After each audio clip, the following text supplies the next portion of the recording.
पंच परमेश्वरी भगवान की जय। परम पूज्य गुरुदेव गणाचार्य भगवान श्री विराट सागर जी महामुनिराज की जय।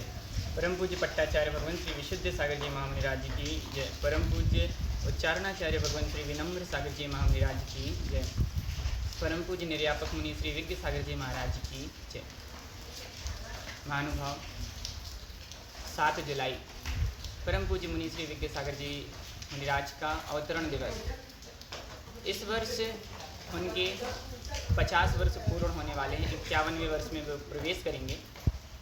50 वर्ष पूर्व उनका जन्म हुआ अम्बाह नगर में, और उन्होंने अपना जन्म लेकर के पहले प्रतिष्ठाचार्य हुए, ब्रह्मचर्य व्रत को धारण किया और फिर मुनि दीक्षा को धारण करके आज परम पूज्य गुरुदेव गणाचार्य भगवान विराट सागर जी महामुनिराज के परम शिष्य परम पूज्य उच्चारणाचार्य भगवान श्री विनम्र सागर जी महामुनिराज के संग में उनके प्रथम शिष्य के रूप में, निर्यापक मुनि के रूप में वो विराजमान हैं। मुनि श्री विज्ञ सागर जी महाराज के जीवन को जब अपन देखते हैं, उनकी जीवन की अतीत की घटनाएं सुनते हैं और उनके वर्तमान को भी देखते हैं, तो उनके अंदर बहुत सारे गुण हमें देखने को मिलते हैं। सबसे पहले तो उनकी गुरु भक्ति, गुरु के प्रति इतनी अगाध श्रद्धा, इतनी लगन कि उनकी 2011 में मुनि दीक्षा हुई थी और 2011 से लेकर के अभी 2025 तक के चातुर्मास हो चुके हैं। अभी 2026 का चातुर्मास होगा। तब से अभी तक वो निरंतर गुरुदेव के साथ में ही, उनके चरण सानिध्य में ही रह रहे हैं। और ऐसा नहीं है कि वो बाहर जाकर के प्रभावना नहीं कर सकते। वो बहुत ज्ञानी, बहुत चर्यावान हैं, बाहर जाकर के भी प्रभावना कर सकते हैं, लेकिन दीक्षा से लेकर के आज तक के उन्होंने सभी चातुर्मास गुरु चरण सानिध्य में ही किए। और उनके जीवन की जब घटनाएं सुनते हैं, एक बार मुनि अवस्था की ही बात है कि जब एक जगह पर पंचकल्याणक प्रतिष्ठा महामहोत्सव चल रहा था और अचानक से ही वहाँ पर मौसम बिगड़ा और वहाँ तूफान जैसे माहौल बन गया। और तूफान आकर के पंडाल लगा हुआ था, तूफान आकर के हवा का वेग कुछ इस तरह से पंडाल में घुसा कि उसने घुस करके पंडाल को पूरा ऊपर उठा लिया और पंडाल पूरा ज़मीन से लगभग 10 से 12 फीट ऊंचा उठ चुका था। जो रस्सियाँ बंधी थी उसके कारण वो खिंचा हुआ था, नहीं तो उड़ जाता। तो रस्सियों के कारण वो बंधा हुआ था, लेकिन पाइप आदि सारे उखड़ करके हवा में हो गए। और उतनी समय ये भी हवा फैली कि कुछ तार आदि खिंच जाने के कारण पूरे पंडाल में करंट भी फैल चुका है। और जब वो हवा का वेग कम हुआ तो आचार्य भगवान विनम्र सागर जी महाराज जहाँ पर विराजमान थे, उनके जस्ट ऊपर ही एक जो पंडाल का जो पाइप था, यदि हवा का वेग निकले और पंडाल नीचे आता तो उनके सिर पर ही वो पाइप गिरने वाला था।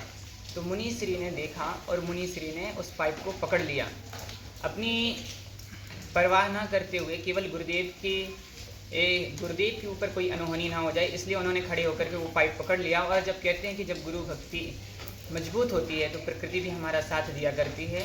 तो जैसे ही मुनिराज ने वह पाइप पकड़ा और लाइट चली गई, क्योंकि सुन रहे थे कि करंट फैल चुका है, पकड़ते तो करंट भी लग सकता था, लेकिन जैसे ही उन्होंने वो पाइप पकड़ा कि उसके पहले ही लाइट चली गई। और वजन बहुत हो रहा था, तो फिर ब्रह्मचारी भैया लोगों ने भी उसे पकड़ा और आचार्य भगवान को वहाँ से अलग किया। और भी अनेक उदाहरण उनके ब्रह्मचारी अवस्था में भी। एक बार जब आचार्य भगवान मुनि अवस्था में थे तो आचार्य भगवान का स्वास्थ्य इतना खराब हुआ कि उनके गले में ऐसी प्रॉब्लम हो गई कि सांस भी अच्छे से नहीं ली जा रही थी। यूँ कहें कि बिल्कुल थोड़ी सी जगह बची थी और गला चौक सा हो गया था।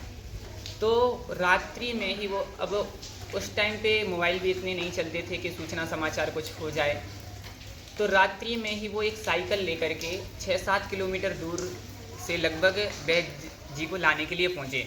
और साइकिल भी ऐसी मिली बिना ब्रेक की, गांव का रास्ता, घाटी का रास्ता, और बिना ब्रेक की साइकिल में वो चलाते जा रहे थे।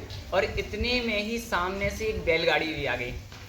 अब रास्ता उतना ही, ब्रेक, बिना ब्रेक की साइकिल, और जाते तो सीधे बैलगाड़ी में घुस जाती, लेकिन उन्हें बाजू में ही एक रेत का ढेर मिला, उन्होंने उस रेत के ढेर में अपनी साइकिल डाल दी और वहीं पर गिर गए। यानी कि ऐसी अवस्था में भी रात्रि में बिना ब्रेक की साइकिल लेकर के भी 6-7 किलोमीटर दूर केवल अपने गुरुदेव के स्वास्थ्य लाभ के लिए वैद्य जी को लाने के लिए गए। और भी अनेक उदाहरण उनके गुरु भक्ति के मिलते हैं, सुनते हैं। जब उनके गुरु भक्ति के ऐसे उदाहरण सुनते हैं तो हमें भी यानी हम लोगों को भी बहुत प्रसन्नता होती है, बहुत खुशी होती है कि ऐसी गुरु भक्ति हम सभी के अंदर भी आए। और गुरु भक्ति के बाद उनका एक जो श्रुत के प्रति लगन, करणानु योग मनीषी जिन्हें कहा जाए कि करणानु योग और श्रुत के प्रति, अध्ययन के प्रति इतनी लगन है उनकी कि चाहे बिहार का समय हो, चाहे कहीं पर रुके हों, उन्हें जब देखते हैं कि बिहार आदि में, तो फिर भी हम लोग ऐसा सोचते हैं कि अब बिहार करके आए हैं, थक गए हैं, तो रात्रि में पढ़ाई लिखाई ना करें, अपनी जो सामायिक आदि करके और फिर विश्राम करें। लेकिन बिहार आदि में भी देखा जाता है उन्हें अनुकूलता जब प्रकाश की मिलती है तो वो कभी रात्रि में 11 बजे तक, 12 बजे तक अपने अध्ययन में रत रहते हैं। और जहाँ चातुर्मास आदि रहते हैं वहाँ तो लगभग वो मुझे लगता है 11-12 बजे के पहले सोते ही नहीं हैं और सुबह अपने समय पर उठ भी जाते हैं। तो यानी श्रुत के प्रति इतनी लगन उनकी कि रात में 12-12 बजे तक अध्ययन करना। और कोई भी, चाहे ब्रह्मचारी हो, माता जी हो, महाराज जी हो, कोई भी कैसा भी विषय लेकर के उनके पास पढ़ने के लिए पहुंच जाए तो वो उसे पढ़ाने के लिए भी तत्पर रहते हैं। तो ऐसे श्रुत के प्रति उनकी लगन, और केवल करणानुयोग ही नहीं, उन्हें चारों अनुयोगों का विशेष ज्ञान है। तो ऐसे मुनि श्री विज्ञ सागर जी महाराज, जिनकी गुरु भक्ति अगाध है, श्रुत के प्रति लगन भी अगाध है। अभी आचार्य भगवान विराग सागर जी महाराज ने, जिनके लिए द्रोणगिरि पंचकल्याणक के समय में प्रवचन में ये कहा था कि मुनि श्री विज्ञ सागर जी महाराज हमारे संघ के गौरव हैं। यानी एक बड़े आचार्य भगवान गुरुदेव के मुख से ऐसे शब्द निकलना कि एक मुनिराज के लिए कि हमारे संघ के गौरव हैं, ये बहुत बड़ी बात हुआ करती है। तो ऐसे परम पूज्य मुनि श्री विज्ञ सागर जी महाराज हैं, जिनमें और भी बहुत सारी विशेषताएं हैं, जिनको बताएंगे तो बहुत सारा टाइम लग जाएगा। लेकिन उनमें देखें बहुत सारी विशेषताएं। और संघ की व्यवस्था में जैसे कभी बिहार भी हो रहा हो तो हम लोग तो भले आगे निकल जाएं, लेकिन यदि कोई व्यवस्था आदि रह गई तो वो पीछे रुक करके भी वो व्यवस्था बनाते पूरी, और फिर उसके बाद पीछे से आते हैं।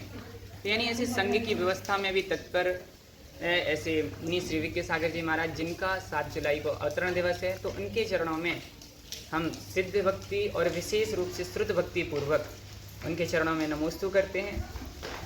और मुनि श्री विज्ञ सागर जी के साथ ही 7 जुलाई को ही हमारे आचार्य भगवान विनम्र सागर जी महाराज की जो शिष्य हैं मुनि श्री विश्वकुंद सागर जी महाराज, उनका भी अवतरण दिवस है।